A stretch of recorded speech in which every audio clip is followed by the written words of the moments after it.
সারা পৃথিবীতে ইসলামী রাষ্ট্র কায়েম হয়ে গেল, খেলাফত কায়েম হয়ে গেল, আল্লাহর সাথে আমার সম্পর্ক হইল না, এরকম লাভ আছে? সবাই সব পেয়ে গেল, সব হয়ে গেল, শুধু আল্লাহর সাথে আমার আমার যে সম্পর্কটা আল্লাহর সাথে, ওই সম্পর্কটা আমি বানাইতে পারলাম না।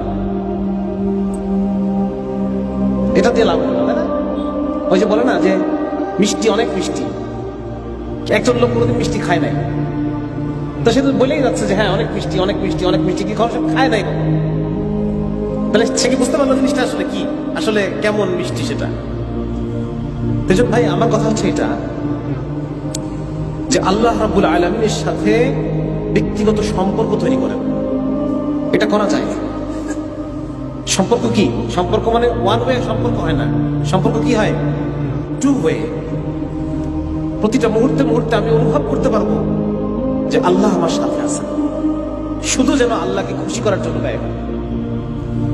প্রত্যেকটা কাজে, প্রত্যেকটা কথায় এই কাজটা করলে কি আমার আল্লাহ খুশি নাকি খুশি, এই কাজটা করার দ্বারা আমার আল্লাহ কি খুশি নাকি খুশি না, এটা এই কথাটা বলবো আমি, এই কথাটা বললে কি আমার আল্লাহ খুশি হবে নাকি খুশি হবে না।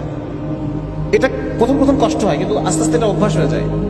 যে কোনো কথা বলার আগে আমার শায়েখ বলেন, যে কোনো কথা বলার আগে 1 সেকেন্ডের একটা পজ নেবে। ব্রেন খুব সচল, ওই 1 সেকেন্ডের মধ্যে সিদ্ধান্ত নিয়ে নেওয়া যায় যে আমার এই কথাটাকে আল্লাহ খুশি হবে না খুশি হবে না। এটা আজকে থেকে প্র্যাকটিস করেন, সবাই করবেন তো ইনশাআল্লাহ। যে কোনো কথা বা যে কোনো কাজ আমরা তো কথা বলতেই থাকি, কিন্তু ওই যে 1 সেকেন্ড পজ নেওয়াটা, এটা অভ্যাস করতে হবে আমাদের।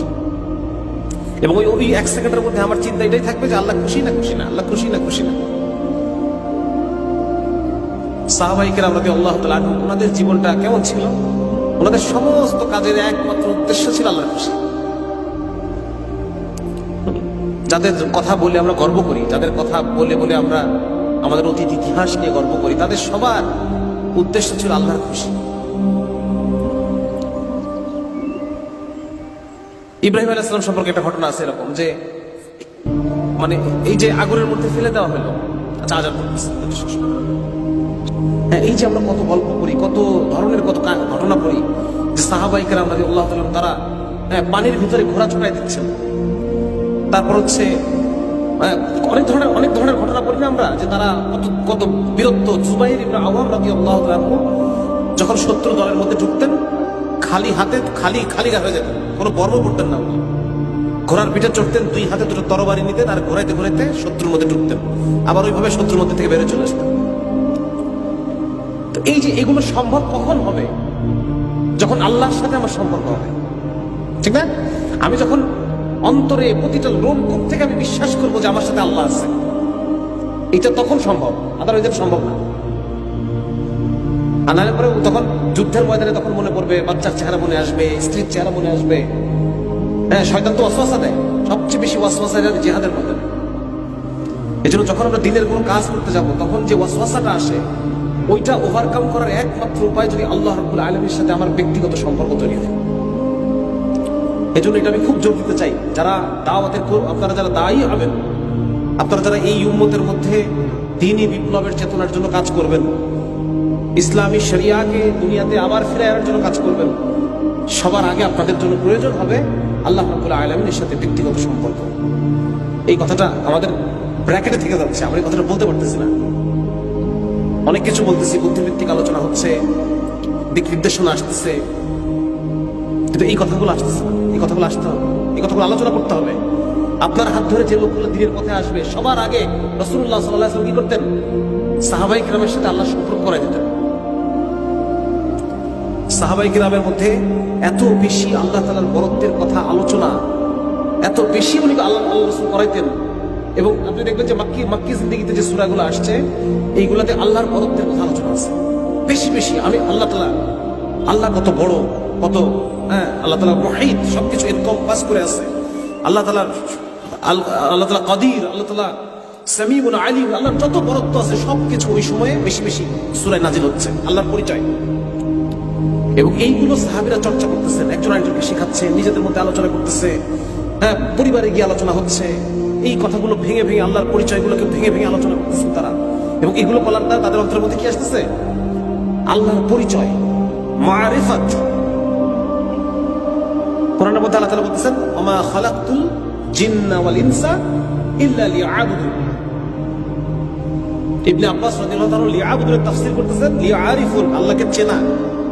যাকে চিনবো তার ইবাদত করতে পারবো, তার গোলামি করব। যাকে চিনবো না তার গোলামি করব? যাকে চিনি না তার গোলামি তো করবো না। সুতরাং আল্লাহ রাব্বুল আলামিনের পরিপূর্ণ গোলামির জন্য তাকে পরিপূর্ণ রূপে চেনা দরকার, ঠিক না? চেনা দরকার। এবং এই আল্লাহকে চেনার উপায় হচ্ছে যে কোনো অদৃশ্যের বিষয় আল্লাহ রাব্বুল আলামিন, জান্নাত, জাহান্নাম, এইগুলোর পরিচয় অন্তরের মধ্যে আনা। আজকে তো আমরা বিভিন্ন বুদ্ধিবৃত্তিক ভাবে আল্লাহর উপর ঈমান আনতেছি। হ্যাঁ, আমরা বিভিন্ন রকম বিভিন্ন প্রশ্নের উত্তর, সেগুলো সলভ হচ্ছে, সেগুলো নিয়ে আলোচনা হচ্ছে, এটাকে আমরা বুদ্ধিবৃত্তিকতা বলতেছি। কিন্তু ঈমানটা যেন এই পর্যায়ে না থাকে, এটা যেন স্বতঃস্ফূর্ত হয়ে যায়। ঈমান আর আমি যেন একাকার হয়ে যাই। আমার কথাটা বুঝতে পারতেছেন আপনারা? জটিল মনে হচ্ছে বিষয়টা? মানে ঈমান আমার একদম শরীরের প্রতিটা কোষ থেকে ঈমান আসবে, শুধু ব্রেন দিয়ে ঈমান আসবে না। ঈমানটা শুধু ব্রেনে থাকবে না, পুরো শরীরের মধ্যে ঈমান চলে আসবে। এই পর্যায় পর্যন্ত আমার ঈমানকে নিতে হবে। এই জন্য কি করতে হবে? বেশি বেশি অদৃশ্য যে বিষয়গুলো আছে, আল্লাহ রাব্বুল আলামিন আছেন অদৃশ্য জগতের, হ্যাঁ, তারপর হচ্ছে জান্নাত, জাহান্নাম, কবর, হাসর, মিজান, এই বিষয়গুলো নিয়ে আপনারা যত বেশি আলোচনা করবেন, মুখে আলোচনা করবেন, তত বেশি আপনার ঈমানের মধ্যে আপনি একটা কি অনুভব করবেন? আপনি আল্লাহর অস্তিত্বকে অনুভব করবেন, যে আল্লাহর উপস্থিত আছে আমার সাথে। এই ব্যাপারটাকে আমি এভাবে বোঝার চেষ্টা করি। ধরেন আপনি নামাজ পড়তেছেন একটা একাকী রুমে, ওই রুমে যদি আপনার মা ঢুকে খাটে বসে আছে, আপনি কিন্তু মার দিকে তাকাচ্ছেন না, কিন্তু আপনি ফিল করতেছেন যে আপনার সাথে রুমে আরেকজন আছে। এটা অনুভব করা যায় না বিষয়টা? যে একজন রুমে ঢুকছে, সে বসে আছে রুম থেকে এখনো বের হয় নাই, আমি নামাজ পড়তেছি, সুতরাং আমি ফিল করতেছি যে আমার সাথে এই রুমে আরেকজন আছে। আল্লাহ রাব্বুল আলামিনকে ওইভাবে অনুভব করতে হবে, আমাদের প্রতি মুহূর্তে অনুভব করতে হবে যে এখন আল্লাহ, মানে একটা অস্বস্তি লাগে, আমি কি যা ইচ্ছা তাই করতে পারি না তখন, ঠিক না? যদি আমি অনুভব করি যে আমার সাথে রুমে আরেকজন আছে, তখন কি আমি যা ইচ্ছা তাই করতে পারবো না। তো আল্লাহ রাব্বুল আলামিনকে ওইভাবে অনুভব করতে হবে যে প্রতি মুহূর্তে মুহূর্তে আমার সাথে আল্লাহ আছে।